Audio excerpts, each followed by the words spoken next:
एक call centre में हर रात एग्जैक्ट 1 बजे एक फ़ोन बजता था। सिर्फ एक रिंग और फिर खुद ही कट हो जाता था। अब आप सोचेंगे सिस्टम ग्लिच होगा, वायरिंग इशू होगा, लेकिन प्रॉब्लम ये है वो फ़ोन एक ऐसे कैबिन में था जो सालों से लॉक्ड था। ना कोई वहाँ काम करता था, ना सफाई होती थी और ना ही किसी को उसका लॉक खोलने दिया जाता था। और सबसे अजीब बात, जिसने भी उस कैबिन के अंदर जाने की कोशिश की वो वापस नॉर्मल कभी नहीं आया। और आज जो कहानी आप सुनने वाले हैं वो एक ऐसी लड़की की है जिसने क्यूरियोसिटी में आके वो कैबिन खोल दिया और उस रात 1 बजे उसने वो कॉल रिसीव कर लिया। ये कहानी है गुड़गांव के एक बीपीओ कॉल सेंटर की। Typical corporate setup, glass walls, cubicles, headsets और रात भर चलने वाली शिफ्ट्स। डे शिफ्ट्स में सब नॉर्मल, लेकिन नाइट शिफ्ट का अपना अलग वाइब होता है। थोड़ी कम लाइट्स, कम लोग और एक अजीब सी साइलेंस बीच बीच में। अगर आप कभी नाइट शिफ्ट में काम किए होंगे तो आप समझ जाओगे रात के 2-3 बजे ऑफिस का फील अलग ही होता है।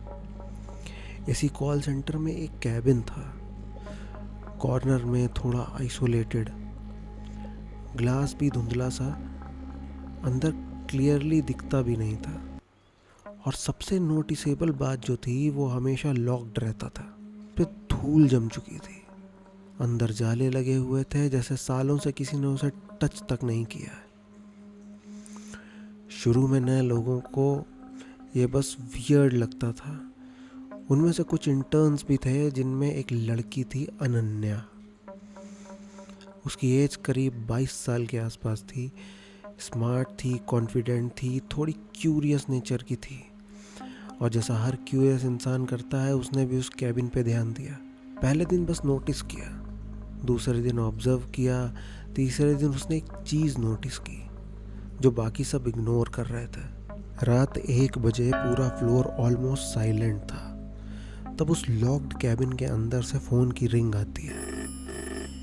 एक क्लियर पुरानी लैंडलाइन वाली रिंग। सिर्फ एक बार और फिर साइलेंस।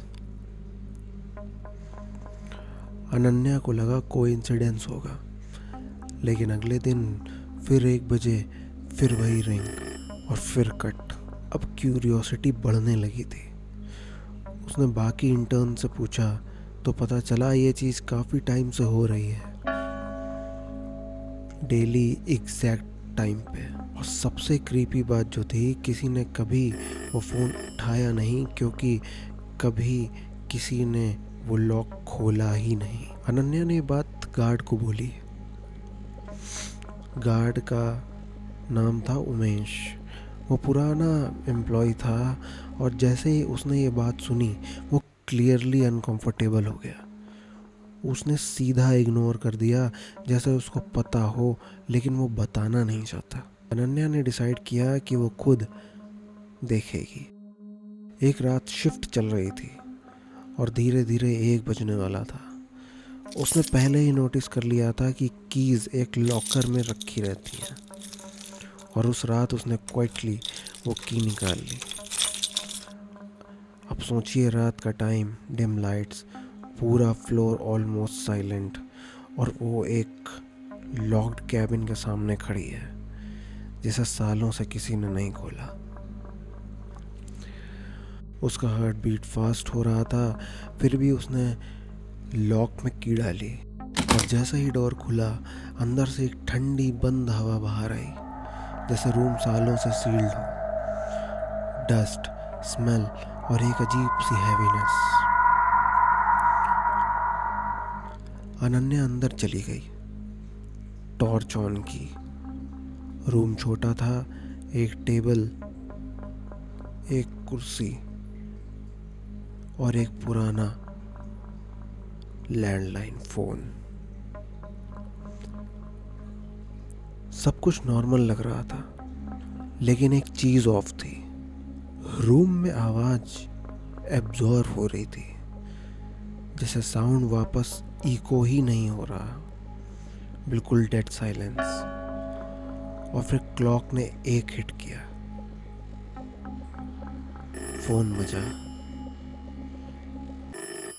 एक ही रिंग, इस बार उसके बिल्कुल सामने, और बिना सोचे अनन्या ने फोन उठा लिया।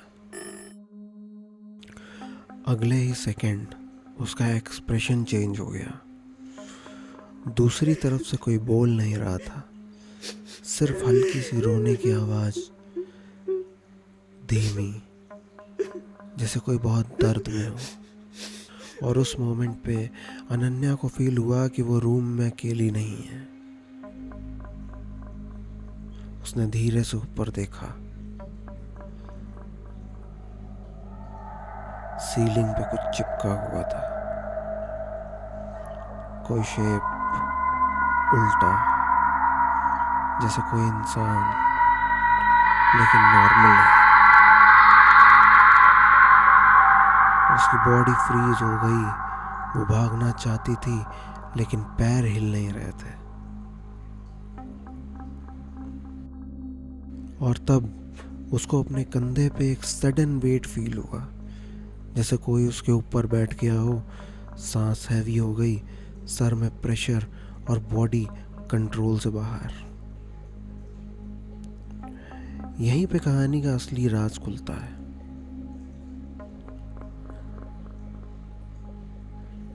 कई साल पहले उसी कैबिन में एक एम्प्लॉय काम करता था, रोहित।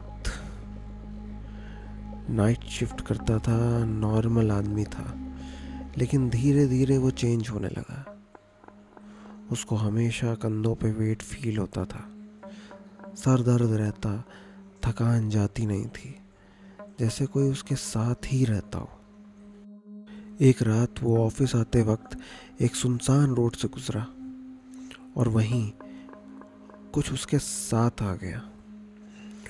उसको कभी पता ही नहीं चला, लेकिन वो चीज़ हमेशा उसके ऊपर थी। और फिर एक रात एग्जैक्ट 1 बजे जब फ़ोन बजा, रोहित ने कुछ ऐसा देखा जो उसका दिमाग हैंडल नहीं कर पाया, और उसको हार्ट अटैक आ गया। उसकी डेथ ठीक 1 बजे उसी कैबिन में हो गई। और तब से हर रात 1 बजे वो फ़ोन बजता है, और जो भी उस कॉल को रिसीव करता है वो अकेला नहीं रहता। अब वापस अनन्या पे आते हैं। उस रात के बाद अनन्या नेक्स्ट डे ऑफिस नहीं आई, ना उसका फ़ोन लगा, ना कांटेक्ट हुआ। कंपनी ने भी इस बात को क्वाइटली इग्नोर कर दिया, जैसे पहले भी किया गया था। और कुछ दिन बाद वो कैबिन फिर से लॉक हो गया। आज भी रात 1 बजे वो फ़ोन बजता है, एक रिंग, और फिर साइलेंस। और अब तक किसी ने दोबारा उस कैबिन का डोर खोलने की हिम्मत नहीं की। अब आप खुद सोचिए, अगर आप वहाँ होते और वो फ़ोन बजता, तो क्या आप उसे उठाते, या फिर जैसे बाकी सब ने किया आप भी इग्नोर करके निकल जाते? क्योंकि कभी कभी कुछ कॉल्स रिसीव ना करना ही बेटर होता है।